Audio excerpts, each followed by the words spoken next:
All right, let's have a grown up conversation. Let's have a grown up conversation. So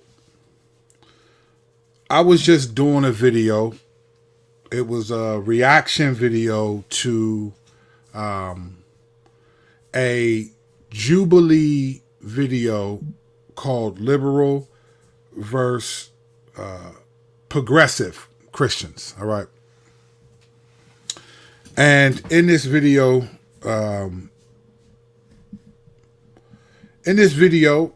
I was reacting to a conversation. I actually really enjoy those videos. I learn a lot from those videos and so forth. But I wanted to I've been waiting for a video like this, where you got liberal versus progressive Christians.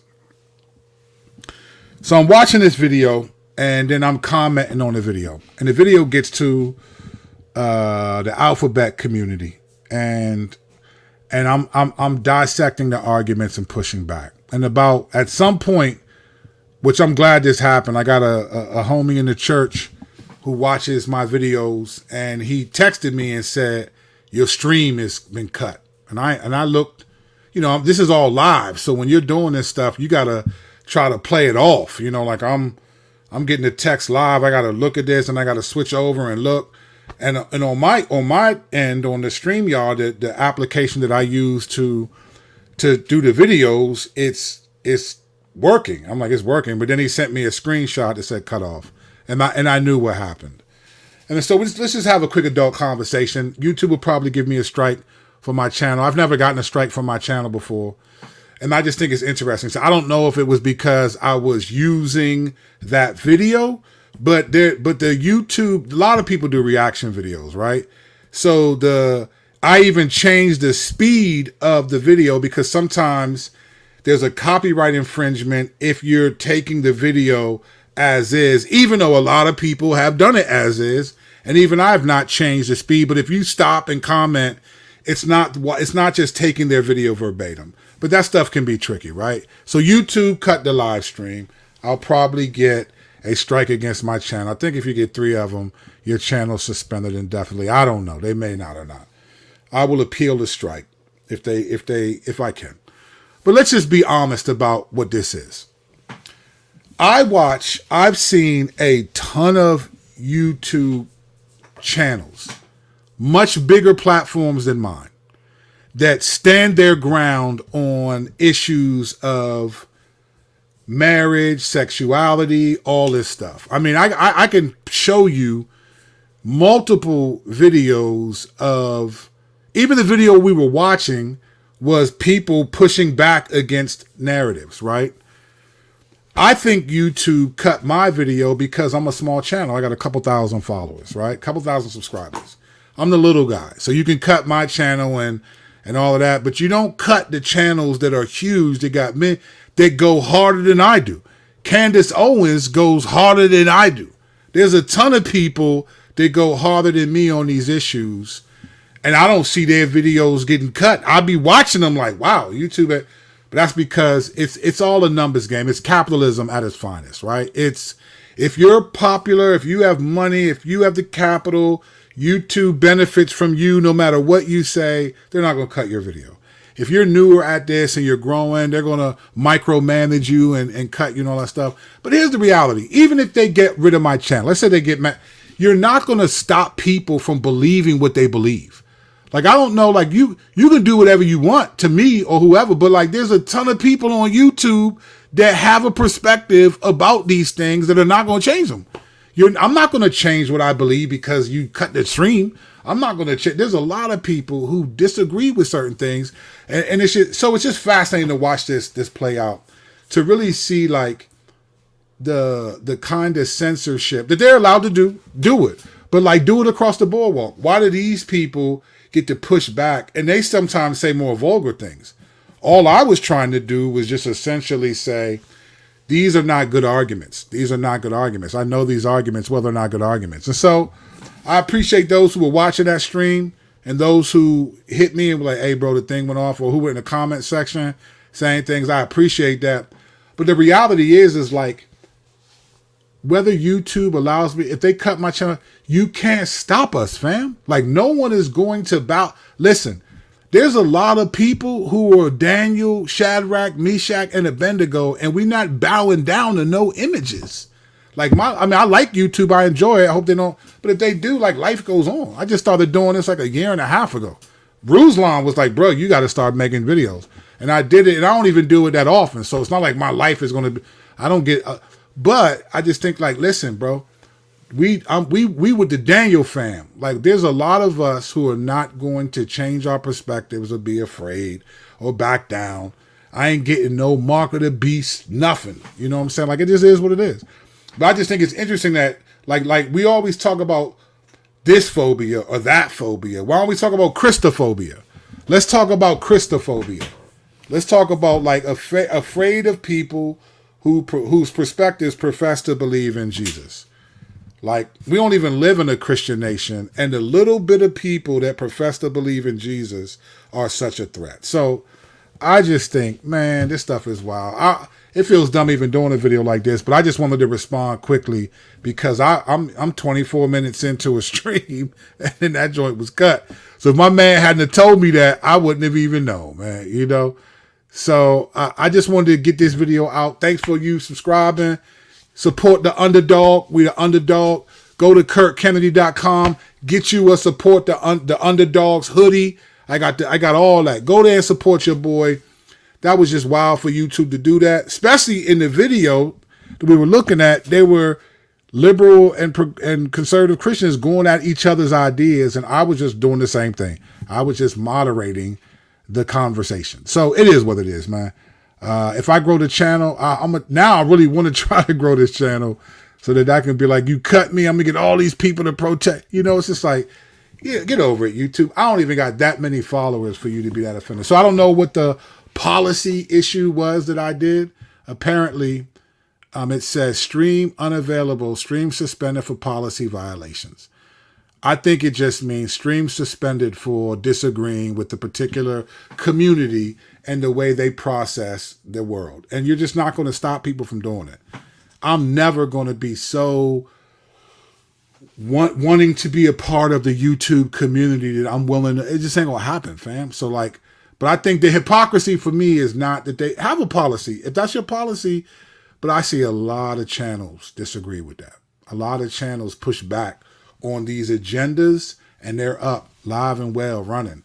But again, this isn't, so I don't even think this is a policy about, like, the alphabet community and what to say. I don't think it's that. I think it's a policy about money. Like, you're not important to our bottom line. And so when you say stuff, it's capitalism. When you say stuff, we can just cut you because you're nobody to us. But these people that got millions of followers, and they can make a stink, and then have lawyers and a YouTube representative and go through the process of they have a voice. That's all this is, man. This isn't about no policy, because you let tons of people go. It's the same. You know what it is? It's the same thing we do in society. Why can't Diddy, a dude in his 50s, date a girl who's like 19 and everybody be okay with it, right? Why can't Lori Harvey, Steve Harvey's daughter, just because she's pretty, date these dudes who are way older than her and everybody's cool with it? Why was Hugh Hefner allowed to have multiple girls as wives or whatever at like 80 years old because of that? Like, why? Because when you have money in America, they waive a lot of the traditional values and rules for you. When you have money, you're stuff that I would do. Like, obviously I'm not going to do this, but if you see me walking with a 19-year-old girl in my hand, when I grew up, we used to call them robbing the cradle. That's what we called that when I grew up. You was robbing the cradle if you was trying to date I knew dudes that was just out of high school trying to date high school girls. We'd be like, man, you a bad man, you robbing the cradle. Like, it was like that. But these people in Hollywood, they do it all the time. Al Pacino got a 29-year-old, he got a baby with a 29-year-old woman. He's 81. It's what it really is. And I'm going to say this, and I'm going to end, because it's Friday night and I'm going to hang with my boys. But I'll say this, and by boys, I mean my sons. This is what I'll say too. This is one of the ways. This is a scheme of the devil that I think was really good. Like the devil made us focus on race so much that we missed the financial part. Like there are people like the 1619 Project. Even though I don't agree with everything they said, I understand why they said what they said. Because there are people who are on the 1776 side, or let's just say that try to downplay the atrocities of history and act like that was a long time ago. And it was, but we also celebrate things that happened a long time ago. Independence Day happened a long time ago too. A couple hundred years ago, if I'm not mistaken, but we celebrate that though. So we always celebrate what we did well, but we try to dismiss what we did wrong, right? But one of the things I've noticed is that like money is like the people used to say 1619 Project, Black Lives Matter, all them people, you know where they fail? They try to say stuff like racism is America's original sin. No, it isn't. No, it isn't. Because if you did your history, there were poor white people who could, this is where white trash came from. White trash didn't come from America. It came from Europe. It came from the UK. They tried to enslave poor white people and make them work the land and earn their right to be British, because they just were, and that didn't work. Them white people was like, man, I ain't doing this work, and they all looked like each other, so you didn't know who was the slave and who wasn't. Then they tried to do the indigenous people, what we used to call Native Americans and Indians. I don't know what to call them right now, so I'm not trying to offend nobody, but I'm not really in the mood to think of a proper name. Right, but they tried to get them, and that didn't work. So then they went and got, okay, there's Africans being sold in the transatlantic slave trade. And then they came up with a theology, right? They came up with a theology. My man, that's right, T-Dog, The Appendix, baby. He knows what album that is. Go to iTunes and look up Kirk Kennedy, The Appendix. I break all this down. I'm saying this for a reason right now. Because, like, they did that. They went and got slaves from the transatlantic slave trade because they were just workers, and then that's what worked. And then they came up with theological justifications like the curse of Ham, which is really a curse of Canaan if you read your Bible. They come up with all these things to justify, and then come up with these doctrines to justify the real issue. That it was money, it was green. America's original sin is greed. It's not racism. The greatest color of race, the greatest racial distributor in this country, the greatest racial dynamic is the color green. It's not black and white. But the enemy made us think it was just about race and forget the other part. So now we celebrate consumerism. We celebrate all of the financial things. We give those people a pardon for their sins and all of that. And the rest of us, who are the majority of us, we're held accountable by the culture for the things that we say and do. But when you're rich, you're not. That's why Jeffrey Epstein could do all these things and nobody said nothing until the very end, right? It's all cap, man. So this situation is a microcosm of the same thing. If I had 4 million followers, YouTube wouldn't have cut that stream. They'd have been like, you know what? There are people watching these videos and we benefit from that. They wouldn't have cut that stream because they don't cut the other people. It's all a money scheme. And I'm not a Marxist and all that woke. Like, that's stupid. I'm a biblicist. I ain't no Marxist. The Bible warns about the love of money is the root of all kinds of evil. And what is the American dream? It's life, liberty. It's all has to do with economic success. Your value in America is measured by your finances, your bank account. And when you have a lot in there, you can do whatever. You can date somebody, nobody even cares. You can do all these things and you'll get away with it. Your prison sentences will be much shorter than the average person. All of it. That's the real problem. So this was a money grab. I don't have the followers to do it. So shouts to you, YouTube. Well done. You really holding down your policy. It's all hypocritical, man. But it is what it is. But I'm using their service, so they have a right to do whatever they want. And if they cut me, they cut me. I mean, well said, David. Well said. Like, we're not even trying to get busy on that level. Bacon's Rebellion. I mean, that was it. Go Google Bacon. Go on YouTube. After you go look at Bacon's Rebellion. That was it. Blacks and white poor people were together, were marrying, traveling, being together, and then Bacon's Rebellion. Bacon's Rebellion was a political beef between two political sides, and one of the results of that was that poor white people were given a gun and a little bit of land if they were to follow a certain decorum, which meant don't associate with black people, and the black people were given nothing. And then that's when Bacon's Rebellion, really, that's like 1676, 78, somewhere around there. That's when, okay, there's a clear distinction between black and white. That's when it became a race issue. But it was a financial issue. It's always been a financial issue. Why do you think, you know what Jim Crow laws were? Jim Crow laws were just economic sanctions against black people for being free.